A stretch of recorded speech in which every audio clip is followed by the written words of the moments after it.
What's up, everybody? This is your girl Erica from the Classy Climb blog. Listen, drop your city and state in the chat. I know my voice sounds horrible. Absolutely sound like I've been smoking a pack of cigarettes. Horrible. I'm drinking honey. I'm drinking hot tea. I'm doing everything I can. I have a feeling it's going to get worse before it gets better. So I said, let me get this done at lunch so the rest of the day I can chill.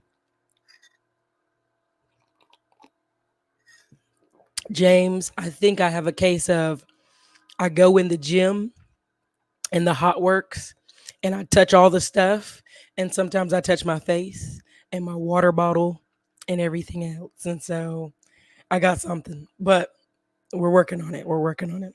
Drop your city and state in the chat. For those of you having login issues, hit this link right here. For those of you trying to pick up a course, I get it. You're emailing us crazy. Get right there. All right. Funding bundle, everything you can think of. Right there. Okay.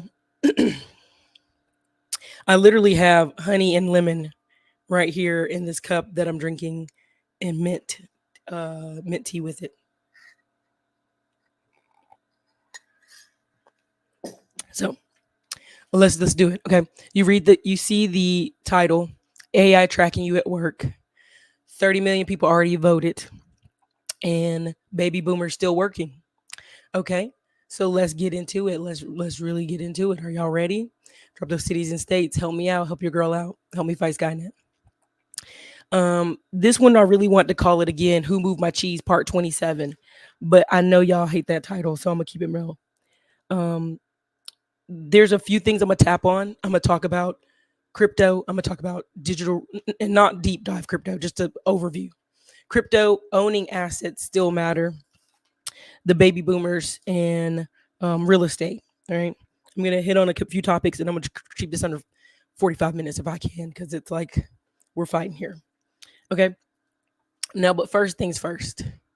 Let me show you the trifling of the week, and this starts my argument. And our system's just overwhelmed, really. Let me see here. Let me show this.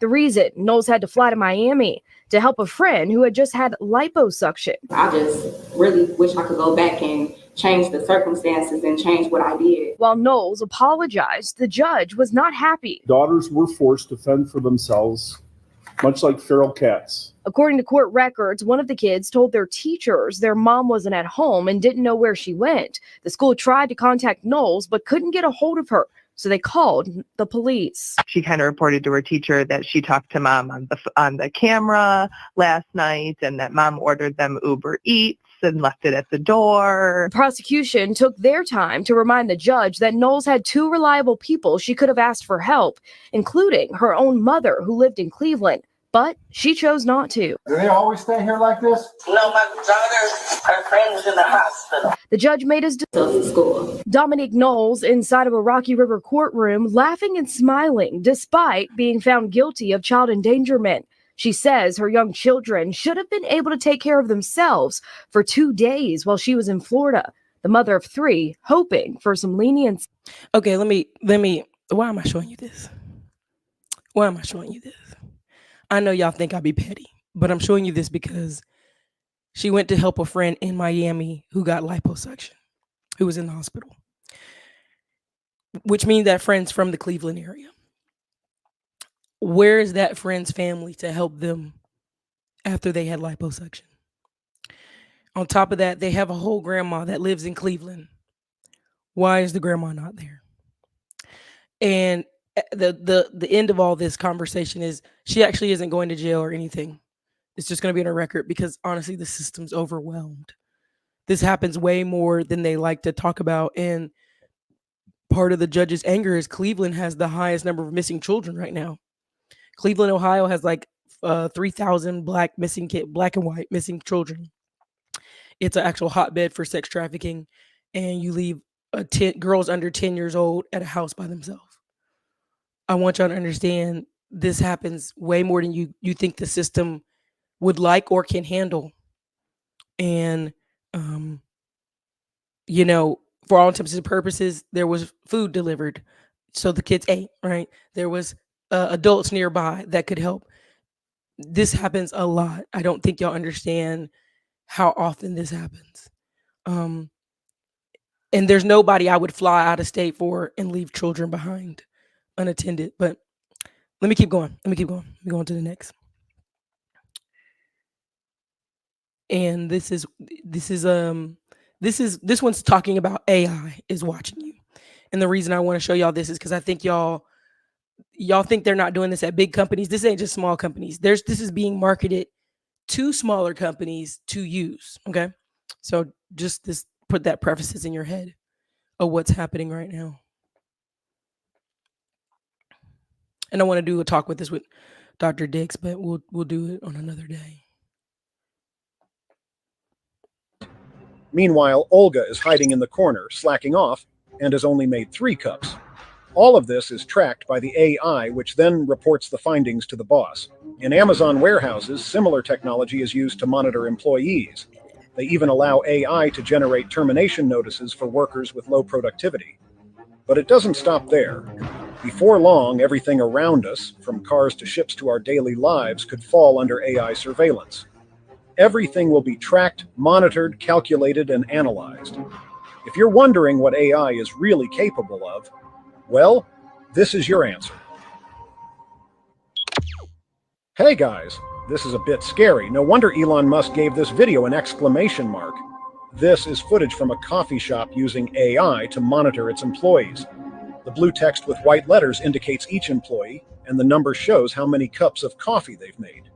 You can see that an employee named Anna is working diligently, making a total of 20 cups. Meanwhile, Olga is hiding in the corner, slacking off, and has only made 3 cups. All of this is tracked by the AI, which then reports the findings to the boss. In Amazon warehouses, similar technology is used to monitor employees. They even allow AI to generate termination notices for workers with low productivity. But it doesn't stop there. Before long, everything around us, from cars to ships to our daily lives, could fall under AI surveillance. Everything will be tracked, monitored, calculated, and analyzed.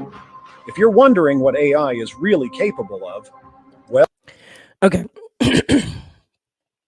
Why am I showing you that? A lot of people want to go work at big companies and hide, and they're no longer doing that. There was something I was going to show where a hiring manager kept trying to get more people to be, hired, and for 3 months he had no results, and he said something's wrong because they had started using this AI system, and literally he went and basically fired HR because HR they were saying, "Oh, we use this app and we use this software. It's so great," but there were nobody being hired. There were no interviews. The actual company owner who put together like a fake resume that would be perfect for the company put it through the software, and it even rejected him. It just basically was rejecting everyone, and so he immediately said, we're not going to do this AI software anymore." Either everybody on the HR team manually goes through and looks at these resumes, or you're fired. And he had to fire over 10 HR people, and the remaining like 15 agreed to the way to do things. People don't understand. You still will need people to manually check things. Why was government fraud so bad during the Iraq War? And you've seen it on American Greed and other places. People were able just to submit a piece of paper and there was no human person checking. It was only if you had a typo or you submitted the same documentation twice that it flagged the computer, which then flagged the soldier to come check it. And 9 times out of 10, the soldier just clicked it and pushed it through, or they actually had to pull the paper and look at it. So a lot of times your company is being told, hey, just throw more employees at it. You need more employees. And what ends up happening is more employees doesn't mean better results. So you're going to be able to see more people. And as a person from software sales, this would be easy to sell to a business owner. Instead of you hiring 1,000 new people at the warehouse, why don't you put this software over, this cameras over, and let it watch for 3 months and then fire some people? I know. You guys, I'm going to make a hot toddy after this show. So I know my voice is terrible.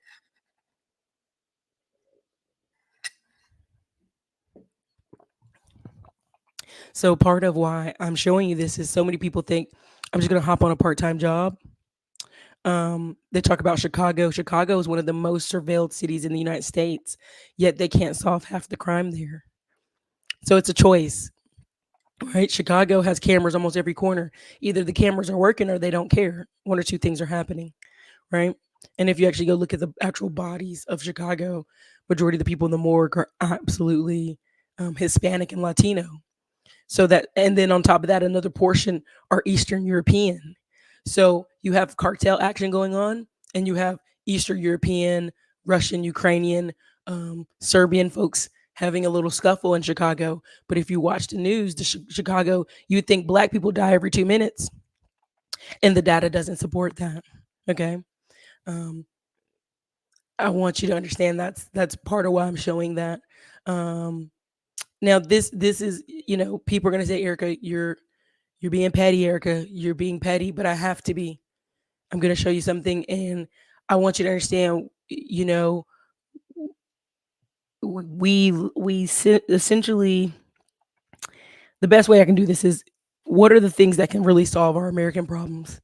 Higher skills, business, and asset management.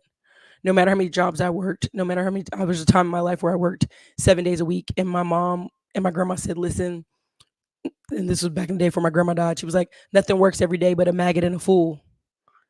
Which one are you?" And so when I was working all that work in Texas when I first came, my mother was like, "Hey, nothing works every day, all day long, but a maggot or a fool.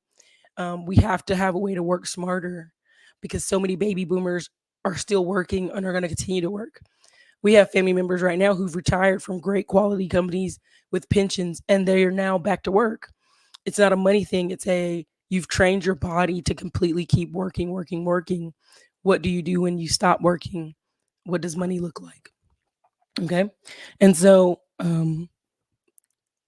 before I get into the baby boomer part, I want to have a segment of 3 minutes, three pieces of petty.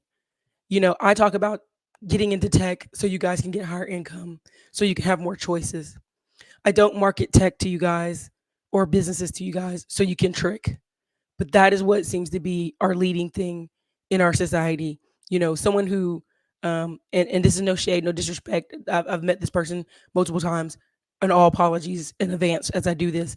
But to go from sleeping on your sister's couch, who's a single mother, to tech, to tricking in 3 years is absolutely astronomical. It's crazy. And promoting it heavily is crazy. So I'm gonna just go ahead and show this.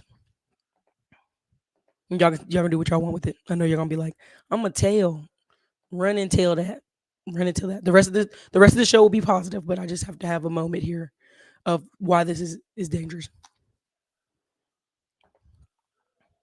You falling out of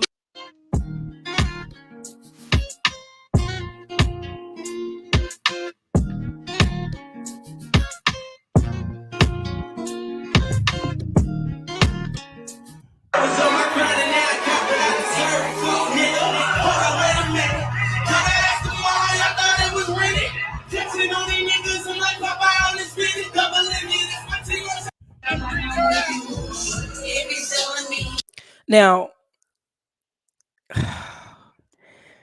all this is labeled as, we're tech bros in the cut, man. It's the best time to be in tech. Enjoy those remote perks. We're in Colombia with ladies touching our laps, which this is why the camera got moved. And y'all gonna be like, you're being petty, Erica. Just a sample of showing you, like, tricking is a strong spirit. Like, it'll lead people to change their life. But here, just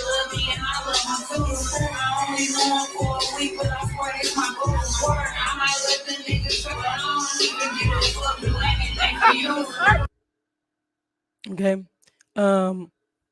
There are people who are literally, the girls are hiding their face. There's so much I can say, but long story short, 6 figures and 7 figures, aka millionaires in most part of South America, by the way.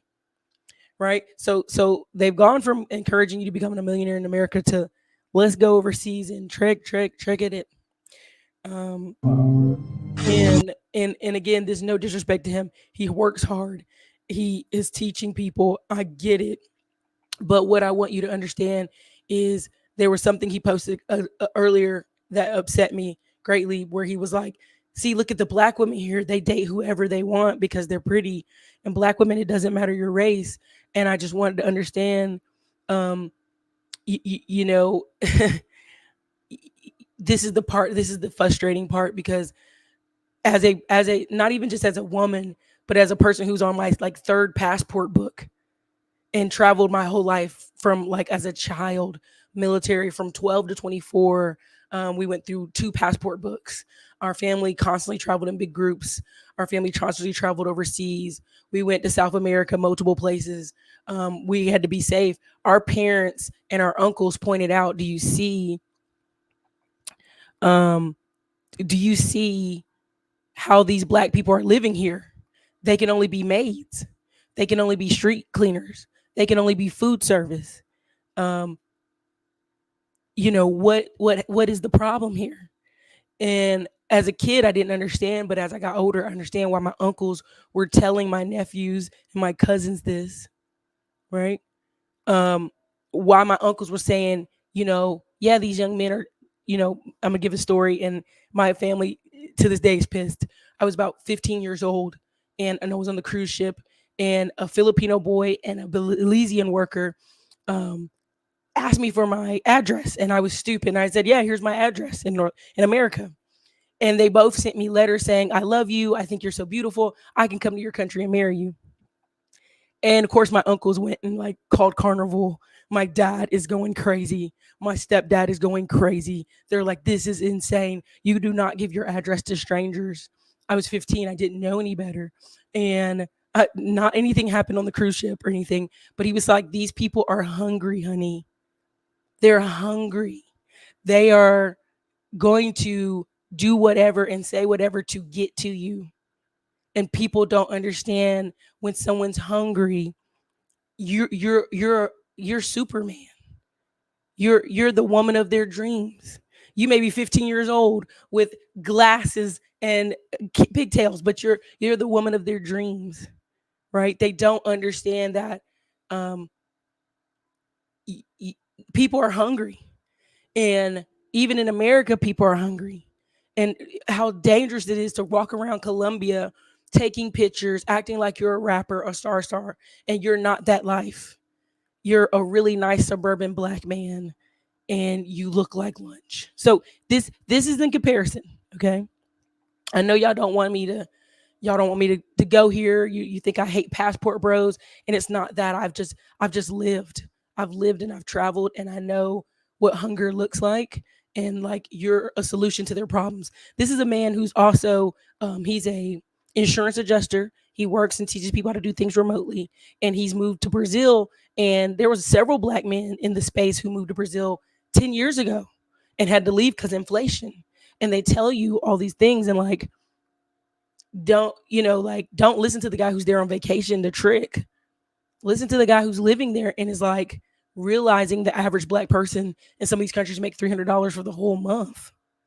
So you're living in an apartment for 150 and you think this is a deal, and they're living in an apartment for 150 and it takes up half their money. Okay, so let me go ahead and play this. Large class of lower middle class, lower income black folks it can be quite jarring in how society treats you in the day to day. Obviously, I'm American, I earn in dollar, but it can almost completely insulate you from other black people if you're not actively trying to hang out with black people. At least in Salvador, I don't know how it is in Rio, I don't know how it is in Sao Paulo, so I'm only speaking for Salvador. But even in a city that is very black, based on your interests, where you live at, where you eat at, you can almost not encounter black folks unless you're talking to people who work there. And also, what I would say too is that it is an interesting dynamic of privilege. You learn privilege. There's race, class, and privilege, and you have this American privilege, and then you have this privilege of money. And these aren't things that I necessarily have in the States. Now, I do well for myself. I do well in the States, but we just have more black people in every socioeconomic class. It's not so rare. I'm gonna put it super plainly, y'all. If y'all want to disagree with anything in this video, disagree with it. But I'm gonna talk plain. That's the only way I know how to do it. being Black in the States, knowing that we have upper middle class, lower middle class, and impoverished Black people is one thing. Being in Brazil and there's not a large upper middle class, there's not a really large middle class of Black people, and there's a very large class of lower middle class, lower income Black folks, it can be quite jarring in how society treats you in the day to day. Obviously, I'm American, I earn in dollar, but it can almost completely insulate you from other Black people if you're not actively trying to hang out with Black people. At least in Salvador, I don't know how it is in Rio. I don't know how.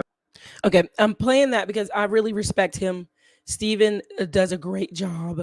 Let me show you his page. I'm so sorry. I meant to show you his page.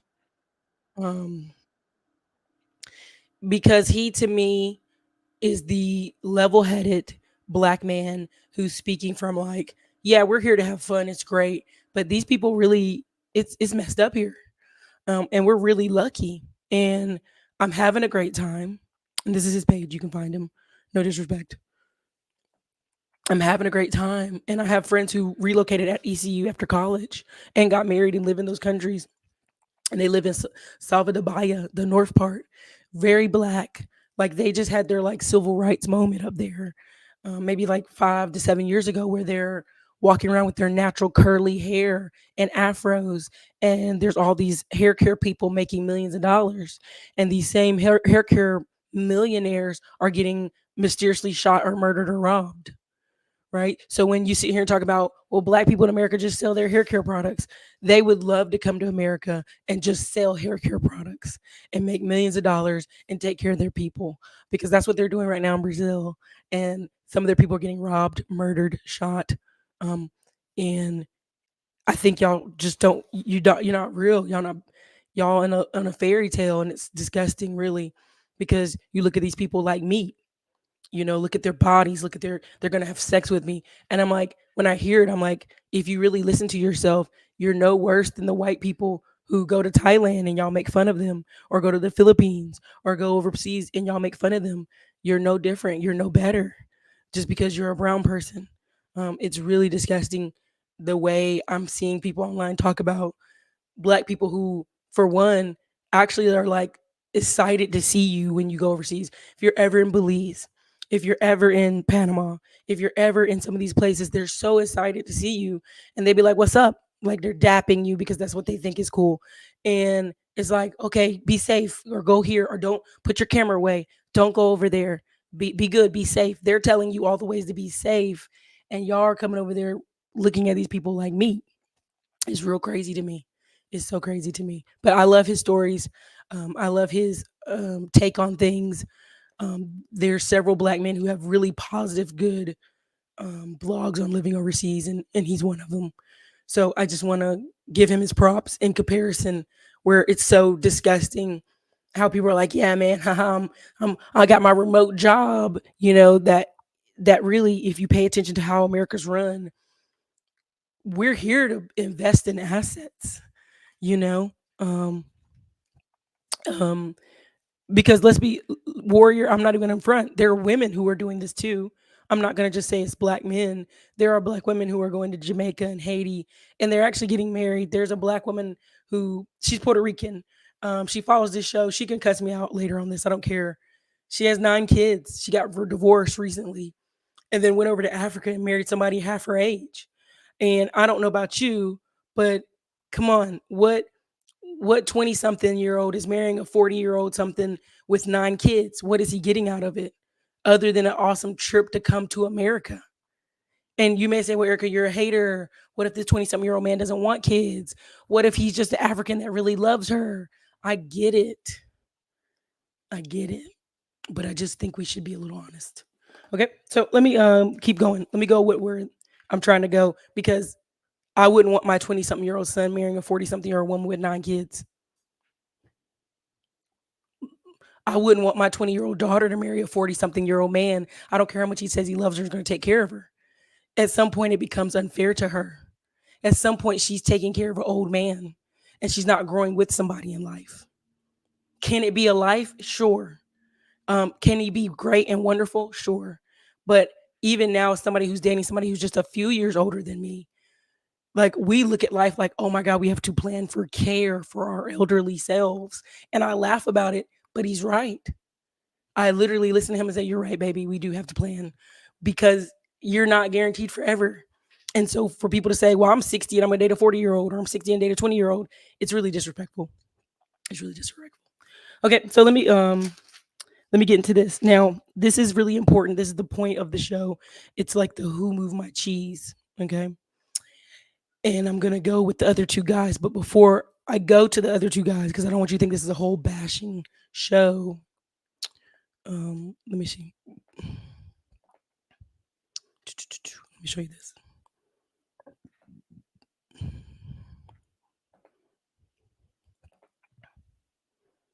In this election cycle that includes more than 2 million people who have voted for the first time. Virtually everywhere, we're seeing more likely Democrats voting early than Republicans, but the margins are very much smaller than they were in 2020, and it matters a lot across different battleground states. Pennsylvania, for example, in 2020, we saw Democrats make up 72% of early voters at this point. Now it's down to 60%, but that still means that Democrats have banked maybe 400,000 more votes than Republicans, according to our partners at 538.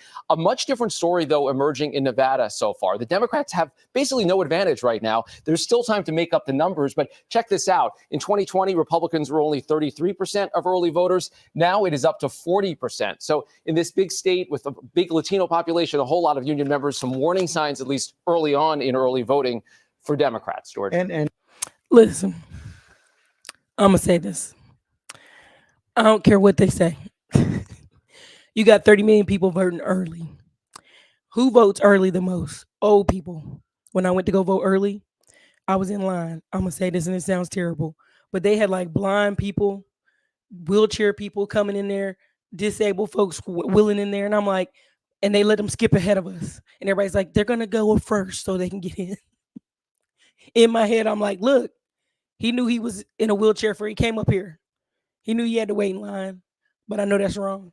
So long in this time, I just want y'all to understand, when I went and voted early, like the black men I saw voting in line, they looked so serious.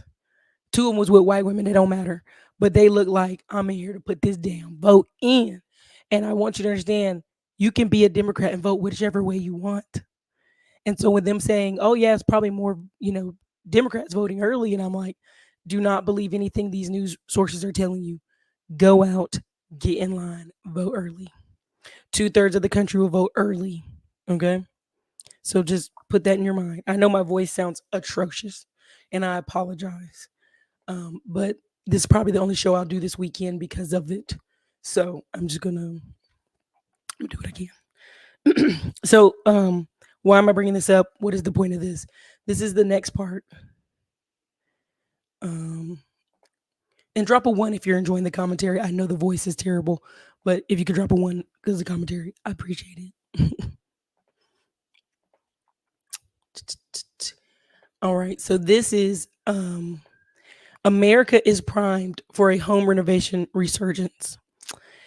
And I don't think y'all understand when I talk about middleman to millions, how in Texas alone, it took a year and 18 months. It took a total of 18 months to get a pool in. Okay. And people were like, oh, you guys are just lying. And I'm like, no, when the COVID hit, so many people moved from California and they said it's so hot in Texas. I must have a pool in my new house. That people in Dallas were making $100,000 on pools. They used to make $20,000 and you get a great pool here in Texas. The people were literally paying $100,000 so they could have their pool put in faster, put in first. And this is why I keep telling y'all about middleman to millions. If you can organize the contractors, if you can literally get in here and do this, if you're smart, if you can organize workers, I'm telling you, the sky is the limit, because these guys are just wanting to show up and work and get paid. The average contractor you're running across, he knows he has a skill and he can get paid more than a 9-to-5 job. But if you can just put him in place and he just shows up and works, you'll get paid forever. When these interest rates come down, what you're going to see is a lot of these people with these houses at 2% interest, they're never leaving. They'll remodel, they'll put a pool in, they'll adjust the garage, they'll install installation, but they're not going anywhere. You're going to see these retirees add an ADU to the back of the house because um, their adult son got a divorce, or their adult son, lives out of state. But when he comes, they stay for 2-3 weeks. When I go to North Carolina, I stay for 2-3 weeks, and I got to a point where we had an extra rental, and they just were like, "You should just buy this, so when you come to town, you could just stay here, and you can rent it out short-term rental if you want, or you can just keep it." Veteran towns like where I'm from, a bevy of houses that are mostly vacant half the year because people just have the money. When you can go buy a house for 150,000 still where I'm from, you don't care if it sits vacant because it really isn't costing you that much. And so what you're going to see here is these boomers. Now, why am I bringing this up? Why does this matter? Right now, it's called the wealth effect. People over 70 years old own 40% of the stock market. People over 70 own 25% of the residential market. So you have to understand, when people talk about wealth and who owns the stocks and who's investing, it's not the youth. It's not the young people. Okay, because what's happening is these people are looking up, and grandma's got a house that's worth 300,000 in Atlanta, Georgia. Grandma's got some pension, some retirement, but grandma ain't got no cash. So what we gonna do? We're gonna have to either let grandma's house go, sell grandma's house, but where does grandma go after that? What apartment does grandma move in? Right? So you have a group of people who have an asset, and it must make money, or it don't make sense. Okay. So when people say, "Well, Erica, these people can work," well, you have to listen. Post-war generation, they're 79 to 96 years old. Gen X is 44 years old to 59 years old. Millennials are and this is argumentable, 30 to 43 right now. Some people say 29 to 43, but again, we can argue about that a different day. You have two sets of boomers. You have boomer 1, which are 70 to 78 years old, and you have boomer group 2 that are 60 to 69 years old. If you got a family member that's 60 to 69 years old, guess what? They're going back to work. They're going to keep working. They're not retiring from these government jobs unless they get pushed out. Okay? And they're probably the only person in the room qualified to do it. 70 to 79, if you got a boomer in that group, what are you looking to do?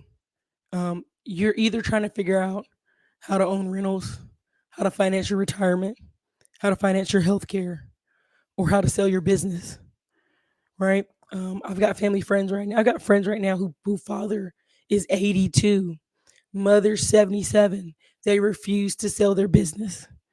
They joke they're going to die in their business because they never feel like they get a quote for what their business is truly worth. And I've told them, I think their parents just don't want to sell because what does it look like? They're in their 80s. They have nothing to do. All their friends they know are kind of sitting at home doing nothing. So they rather be doing something. And as a person who's watching my own mother have her business, and this business brings an extra 200,000 a year, on top of the fact that she has 100,000 in military benefits as a retiree, she lives better than 90% of everybody she knows. And she's taking care of her health and working out. So she wants to do something. She wants to travel more. She has a significant other. He also owns a business. He's 72. And if you met this man, you would think he was 52. He's still climbing up on stuff, fixing stuff, doing stuff. When they go out, people think they're in their early 60s. Right? They think my mom's, 10 years younger than him, of course. So they think, oh, you got a woman in your 50s, haha, elbowing him, not knowing my mother's in her 60s and he's in his 70s. But when you have a business and when you take care of your physical body, they're both veterans, of course. When you take care of your physical body and go to your doctor's appointments and drink water and have gardens, you have a completely different 60s, 70s, and 80s experience. I want you to realize these people are going to live way longer. We joke with our mom, my nephew, who is 8 years old. He said, when I'm 30, will you still be around? And my mom's like, no. And we were like, shut your mouth. Yes, you will be. We're all freaking out. But I was telling her, in all likelihood, mother, you're in great health, regardless of your surgeries. And you're walking 3 to 4 miles every day. How many people your age are doing that? How many? Right? So what is happening? These boomers are going to continue to work because someone moved their cheese. It used to be you turn 65 and you go sit down and be bored or travel or watch grandbabies. That's not happening. I told y'all when we were in Chicago, we were interacting with these women who were in their 60s and they own group homes in Chicago. And they were moving around, they're talking, they're doing stuff. I would have never knew they were in their 60s. I thought they were in maybe late 50s, but they were in their late 60s. And them owning group homes was something they learned to do out of all the years of working in group homes. Them um, kind of they had a hustler to them, spirit to them, but they were like, "Oh yeah, we've been doing this for years." Right? And so you're going to see this switch of late age baby boomers owning businesses out of necessity, out of money, and because they have to. They need something to do. And they're the last generation of like really doers. I'm no disrespect to Gen X. Gen X always gets dumped on for everything, including on this channel. We dump on Gen X. But Gen X is really, we blame them for everything. But really, the boomers, the reason I use that thumbnail, the boomers had the best and the worst of America. They've had the best of financial times. They've had the worst. The last 15 years, if you owned a house or had stocks, you've been doing nothing but going up. Anywhere in America right now, if you had a house near the city, you were going up. Your income went up. Your appreciation went up. The value of your house went up. I have one aunt. She bought a house for $35,000 in 1987. That house is $140,000 now. She ain't did nothing to the house. The house got old wood paneling, and I go over there and go, take this shit off this wall. It's terrible. Let's do some new stuff in here. She's finally renovated her bathrooms and done some other work. But this house, among other rentals in our family's home, they bought them for 25, 30K. And if I ever talk about buying them from them, they're like, yeah, I want 140. You haven't done anything to it. You just been collecting rent on this thing forever. It's been paid off 10 times over. So when I meet people who try to argue against me about the 3 things that will change your life in America, it's literally a higher paying job. It is a business ownership. And also, if you have some type of asset, can you change the asset? Can you fix the asset? What can you do? Right? The asset management game is a big one. So right now, what you're going to start seeing, and the reason I'm bringing this up, yes, I'm talking about middleman to millions, but also you're going to start seeing a huge seller financing rent to own movement. Right now in Atlanta, you got 19,000 homes owned by these companies, but you also have about, I think 12,000 homes who are in the rent to own section, like category classified. And really, if you look at rent to own, whether it's land or it's business, this is not universal, but just listen, 10% down, $4,000 for the lawyer fees, $800 for the home warranty, and a title fee. You can, that's a loan. If I go down the street and I have 2 acres of land and you want to buy it from me, I literally you give me 10% down, maybe even less than that, depending on what we talk about. You pay the lawyer fees, you pay the home warranty, you get the title fee to protect you, and now we have an official loan document. There's nothing the bank is doing so great. A lot of people say, well, credit's stopping me from getting what I want, Erica. It's not that's credit stopping you. It's the lack of knowledge on how to even just do basic stuff that's stopping you. Okay. So again, when they talk about, land, there's different types of land. And so I'm going to show you this. This is, and just again on the boomers, 2024 to 2027, every single year, 4 million people will become 65 years old. 20% of all white people in America are over 65 years old. So when you sit here and you talk about they have all the wealth, this is the biggest transfer that will ever happen in our society.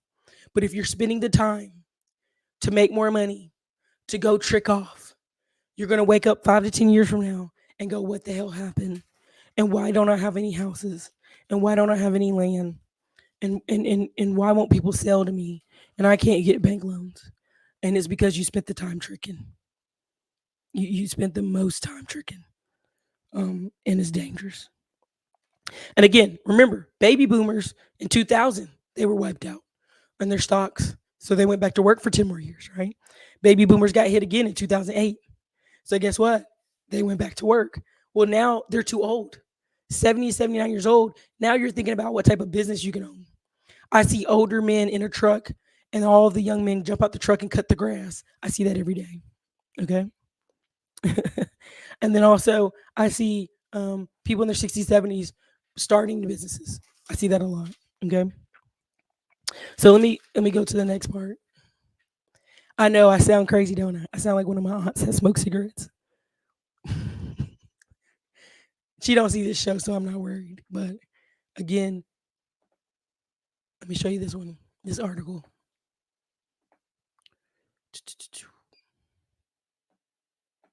Now that was one article telling you, hey, we're gonna renovate like crazy, and I told y'all that. That's why Middleman to Millions is important. I keep telling y'all that. You can hear me or don't hear me. The articles come 2 years later, proving I was right the whole time. Same thing here. Hey, you guys, inflation's cooled, but Americans are still pissed. This is going to be the conversation of the election. Whether it goes left or right, no matter who wins, I'm telling you what my plan is for the next 2 years. I'm not worried about Kamala. I'm not worried about Trump. Whether either one gets in, I'm getting a second passport. I'm actually getting a third. I'm getting two, but it's because I'm buying real estate.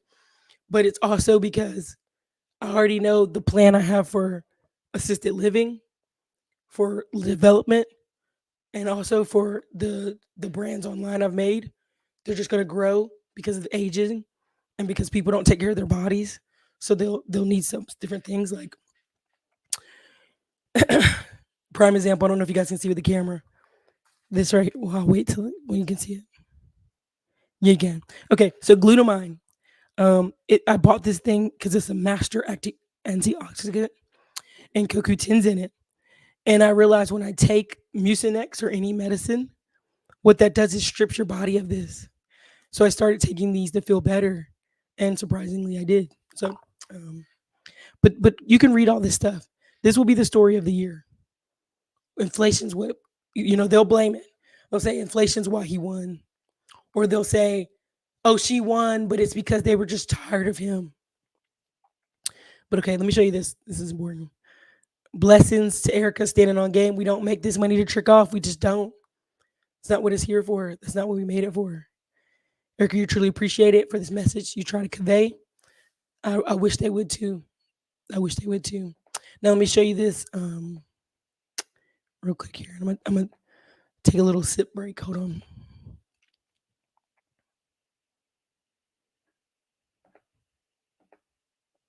And I'm gonna break down what you're seeing too when it's done. Okay, I got a big announcement to make, and the good news is you're the first to know, and you'll be the first to be invited. So the property I'm on right now, we've been working on buying this property for the last 3 years. It's one of its last kind in America. Why? It's on 11 acres. It's got 2 hangars. It's on an airport. Upgrades of $7 million made here. That's going to be the new headquarters of Valuetainment, Manek, David Consulting, the podcast, the whole nine. And what we wanted to do in a special way that you're going to hear about this 2 days before I announce it publicly on the PVD podcast, we want to find a way to celebrate this as the new headquarters with inviting you to an event on November 5th, which is election night. A lot of different things people will be talking about, business owners. What's going to happen if it goes this way? What's going to happen if it goes that way? So imagine 2,000 people being here. Let me show you around. Some of you will have a private meeting with me. That's the elite. That's going to be a few of you. Some will get a private tour of the entire office from us. There's a hangar in the back. So you come up here. Imagine there's going to be a couple major tents, 40 feet by 100 feet, where some of the people that are buying general tickets will be there. But over here inside the hangar is where the podcast will be held. This entire thing will be open like it is right now.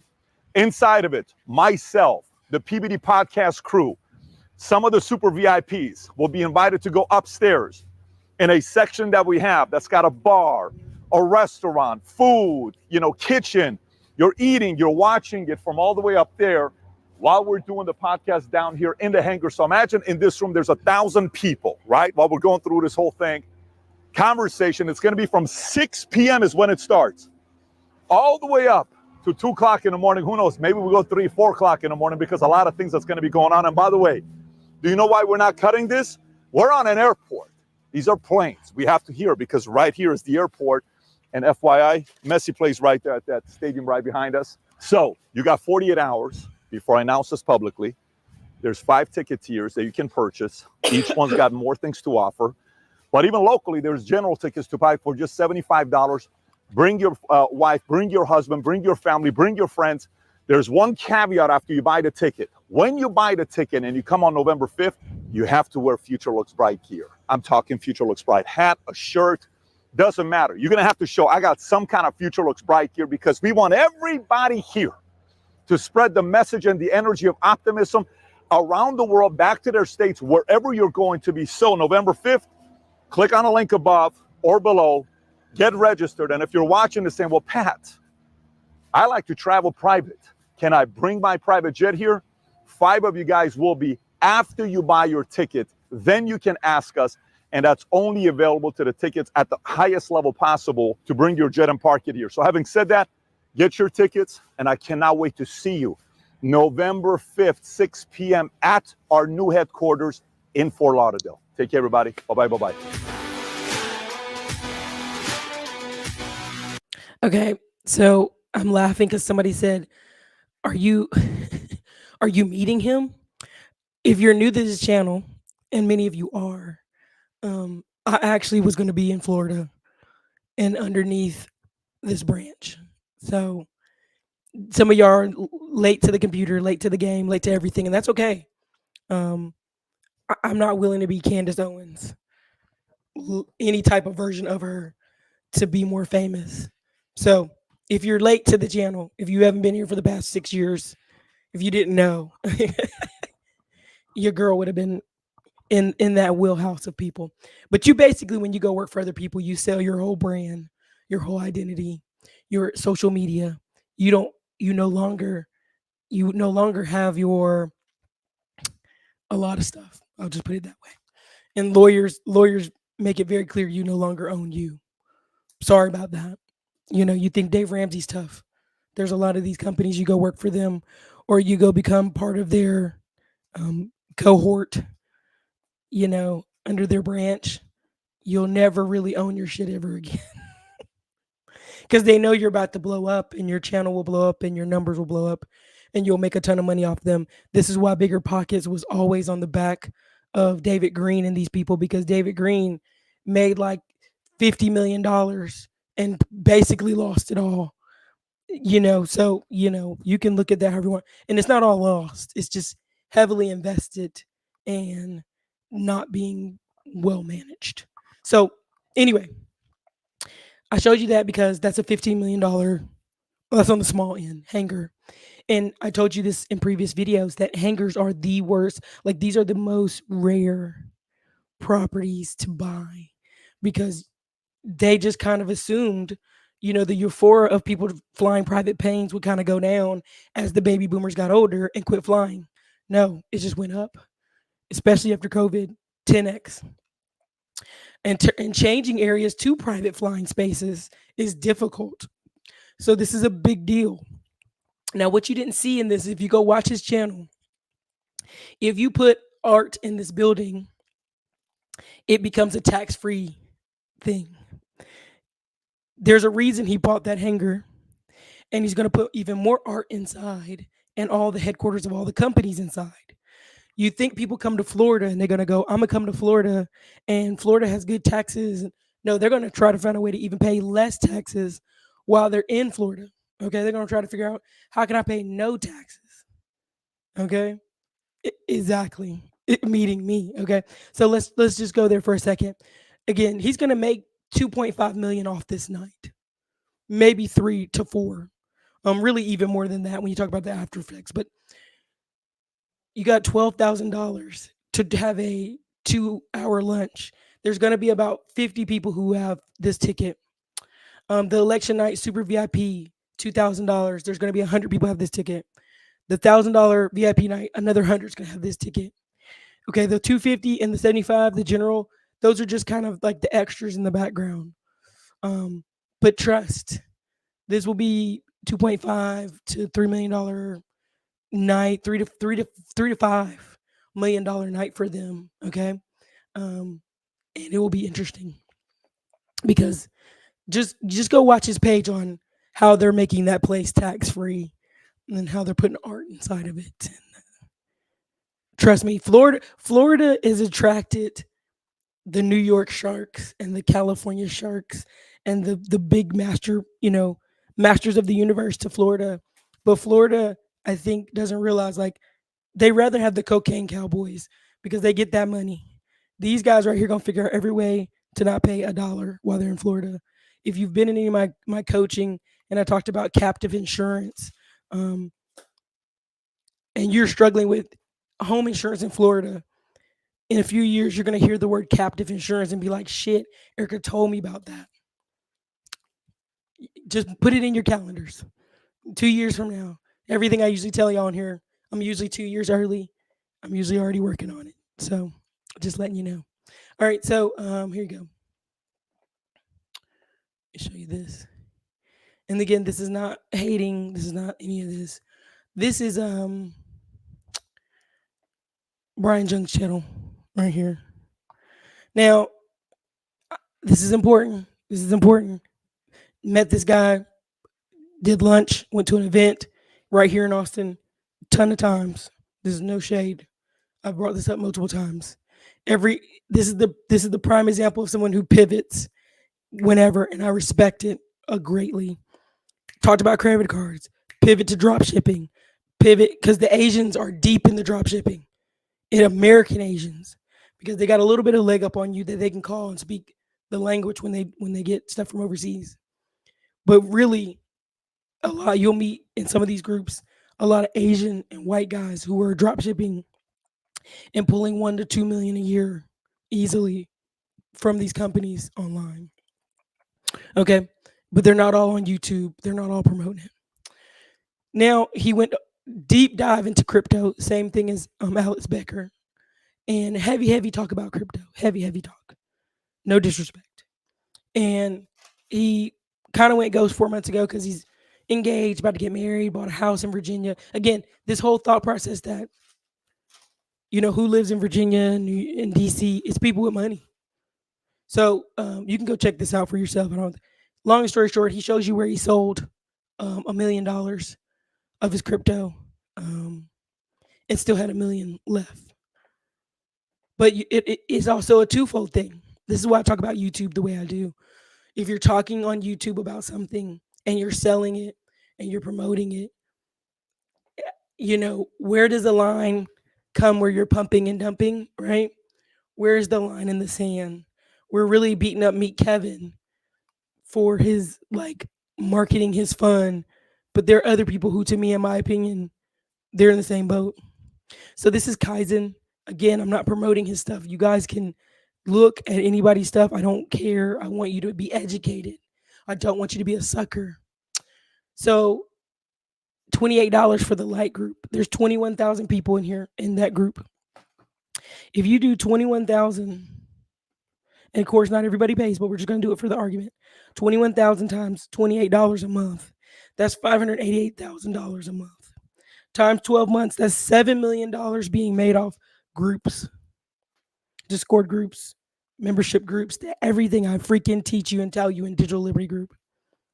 This is why when people say, why do people keep making YouTube videos? If someone's making so much money off YouTube, they wouldn't be on YouTube. You're an idiot. You're a fucking idiot. Literally.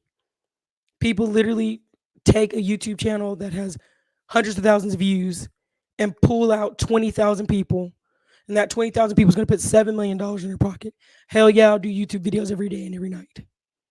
Right? He took a 4-month break. People are like, what happened? Are you okay? And they're like, oh, it's because crypto went down. No, he liquidated $1 million out of his crypto. And now he has a company. He just added 20 more employees to it. They're in Virginia. You know what I mean? Like, y'all don't understand how powerful crowdfunding, crowdsourced, being able to sell your skill to people and being able to present your skill to people, how powerful it is. Okay. It is one of the most life changing things. And in our community, we love telling people, well, if they were making so much money, they wouldn't be selling to you. You're an idiot. You're an idiot. Everybody's selling. Sales skills are life skills. But what you want is to be buttered up. Just like these tech bros are out here in Colombia getting buttered up to get robbed. That's what you want. That's what you want. You want to be buttered up to be robbed, and that's okay. But I just want you to understand we're here to make more money. Whether it's stocks, whether it's crypto, whether it's you getting tech jobs, but you need to be buying assets. These people can hire 20 new people on staff because they're making so much money from their groups. They take that money and they invest it in assets. Because if you watch some of Brian Jung's previous content, maybe a year ago, he put money into 2 restaurants with some friends. He put money into some more real estate. And that's what y'all are not seeing is that's the whole Asian white frat boy style. Is like, yeah, let's make a dropship store. They don't give a crap about that. They don't give a crap about the store. They don't give a crap about the restaurants. They take that money to buy more assets. While we're arguing about 50-50 and petty stupid stuff and Little Dirk got arrested and P. Diddy had baby oil, they're literally going every day and trying to figure out how do we buy more land? How do we buy more farmland? How do we buy little corner lots? Not in the middle of the city, but further out in the middle of nowhere. Yeah, let's load up on some 10K acre lot, 10K lots. Who cares that they're in, Salina, Texas? Now Salina, Texas, 5 years later, is one of the fastest growing cities in the whole United States. I have friends who grew up in Granbury. Their grandpa literally left them 200 acres. Now they're just peeling off acres and selling them for 50,000, 30,000. He lives a different life than you'll ever live. He's a realtor. He barely sells any houses, but he's got his grandpa's land and he can just slice off a few acres here and there when need be to make more money. Okay, so let me get off that. Let me get off that for y'all think I'm being a hater. You're being a hater, Erica. No, I love when I see business owners really doing it. Salute to them. But I want y'all to pay attention to the real game that's being played. Now I'm gonna read some of your comments, but not much because I'm doing what I can right now. But what I was trying to show y'all earlier is whenever you take cold medicine, it strips this out of your system. Glutamine. Can y'all see it? Glutamine is in your system. It's actually what makes you feel better. Actually, it's antioxidants. So I literally been loading up on these. So okay, let me go real quick. Thank you for joining me this lunch. If this lunch has been helpful, drop a 1 in the comments. If you go to a sauna, wipe everything down. If you go anywhere, wipe everything down. I thank y'all for all the commentary. It's very funny.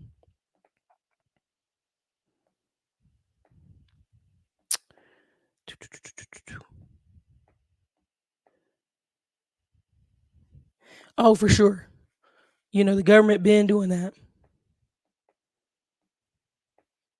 Especially in Brazil. In the main city of Brazil, they got a lot of cameras.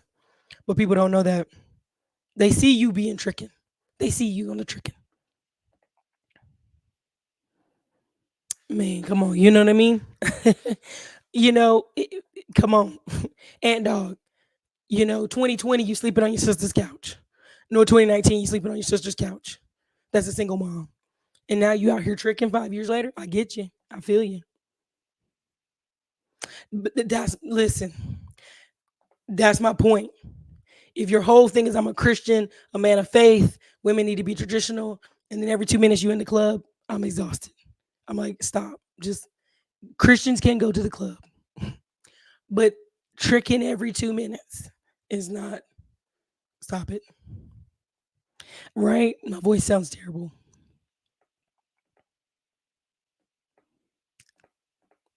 For sure. Again, thank you for the super chat.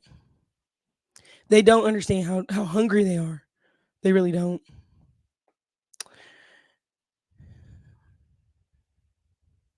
Yeah, people be showing their guns, they be showing their house. Dangerous. Private equity firms purchasing a lot of home service businesses. That makes it tougher for people to start commit. No, no, Mackie Samuels. It doesn't. It actually, if you actually pay attention, it's rare. It's rare to have contractors show up on time. It's rare to have them answer the phone, and it's rare to have them follow up. If you can do those three things, to this day, I have Hispanic men blowing up my phone saying, "Do I have work?" Because they work for people who are inconsistent. So they're always looking for work. Like, we'll come work for you. What do you have? I'll do the work. I'm empty this week. I have no money. And this is really like, if you start a pool service, a pest control, a junk removal, any of these businesses, you'll always have men blowing up your phone saying they're ready to work.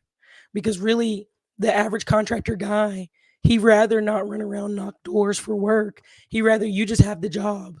He show up and get paid less than him have to go knock doors or follow up or talk to people. The average contractor does not even like talking to the homeowner. You'd be really surprised. They really find the homeowner annoying. Yeah, there was a video. And one of the dudes was Asian, and he recently got divorced, and he was lonely.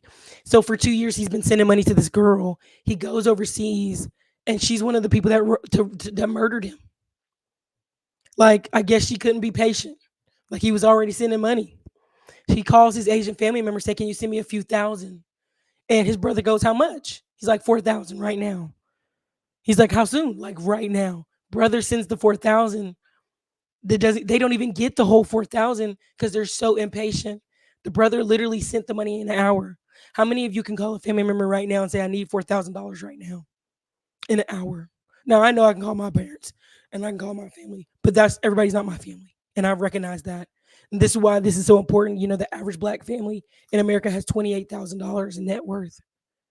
Some people say 24,000. So really, it's cars and shit. But when you have an emergency, can you get ahead of that money? Right? There's been times where I'm like, liquidate every asset. I need the money. And other times where I'm like, just sit it in the grass. I'd rather sit in the grass than sell it for nothing.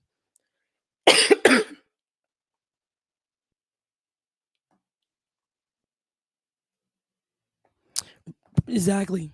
Exactly. And I'm learning Spanish here, even in America. I'm here in Texas, and a lot of these guys that are working for you, they'll give you a quote, and I'll go put my Hispanic friend on the phone. He'll argue with them for a second, and they drop the quote in half. They realize I'm not by myself, and I'm not just some woman, trying to get a quote. It's like, oh, she knows a bunch of Hispanic people. Don't play with her, because word gets around fast. It really is. It just really is. It's really unfortunate. And that's why I really bring it up, because I feel like if you actually go and see these people as humans, it makes the experience better. Like, you going to live in Mexico, instead of being lonely in Mexico, you actually care about what your neighbors are doing or saying or doing. They'll invite you over. Even here in America, I have a Latino neighbor who is the most kind, caring person, who was like, "I saw you fall. I fell one day." And they were like, "Are you okay? Do you need anything?" And I was like, "Thanks." Like, they didn't have to. Or, my Ring camera faces a certain way. I've got a couple of them. And they're like, "Oh my God, I'm so glad you have that Ring camera." There was like a creepy man in the neighborhood. And, she's more concerned for my stuff than me, right? Like, "Oh, I watched your porch. I watched it." So, they be hella late. They be so late. Places that already done blew up 10 years ago. Listen, DJ Crime, I'm telling you, 9 kids. This woman's got 9 kids. And you're telling me a man saw a 40-year-old woman with 9 kids and was like, "Yeah, that's what I want," at 23.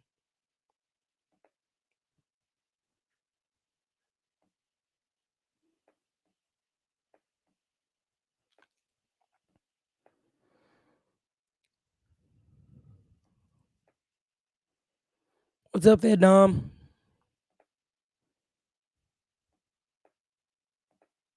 They want to do something. They want to be involved. They want to keep talking to people. They want to go out here. I'm telling you, listen, I go to Town Lake here, and I live in Austin, so we're kind of a blimp out of nowhere, but people be running daily on that trail, and I'd be like, salute to them. Cappy is the big Gen X defender. Every time we have dinner, I just laugh because some of the stuff he says, I'll be like, nah, black people are doing really good. Like, a majority of black people are doing really well. They just are letting the loudmouths take over. Grandparents bought rentals for $6K and $12K, and each are worth $100K. There you go. Kind of like my voice. Listen, I'm trying. My dad was a vet, retired 20 years ago, kept a side job at a hardware store for friends and discounts. Come on. If he want to, he can do it. Makes sense. My trust went up 300K. Congratulations, Davey. Keep living. You know what? It's a unique voice, and it is what it is.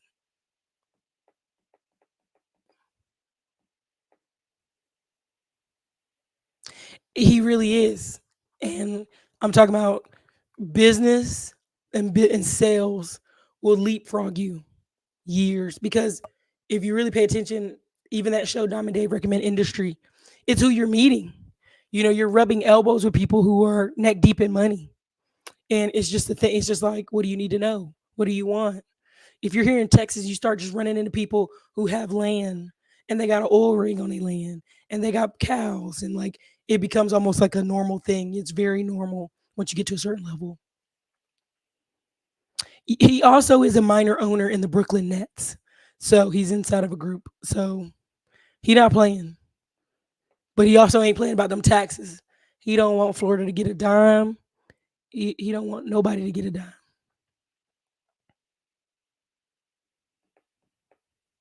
You know what, Mac? Don't even tell people you know the price.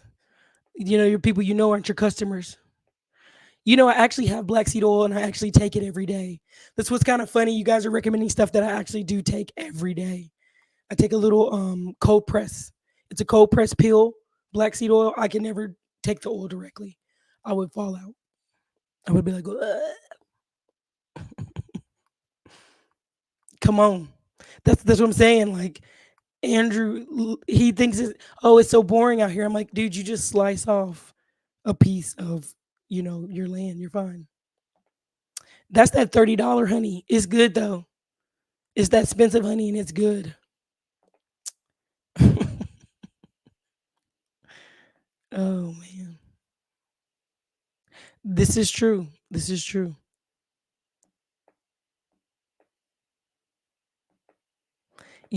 For real. For real. Okay, so listen, I know my voice is terrible. Thank y'all for your patience. Thank you for enjoying the show. I hope the show made sense. I hope you see the value in digital businesses, internet businesses. Why the boomers have all the money. The boomers gonna keep working. I just want you to understand what's happening right now. Again, it's a big change coming. Be a part of the change. Be a part of the growth. Regardless who wins in less than 12 days of this election, you better have a decision. So I'm going to go rest. I'm going to go get some more hot tea. And you guys have a great afternoon. Happy Friday to you guys.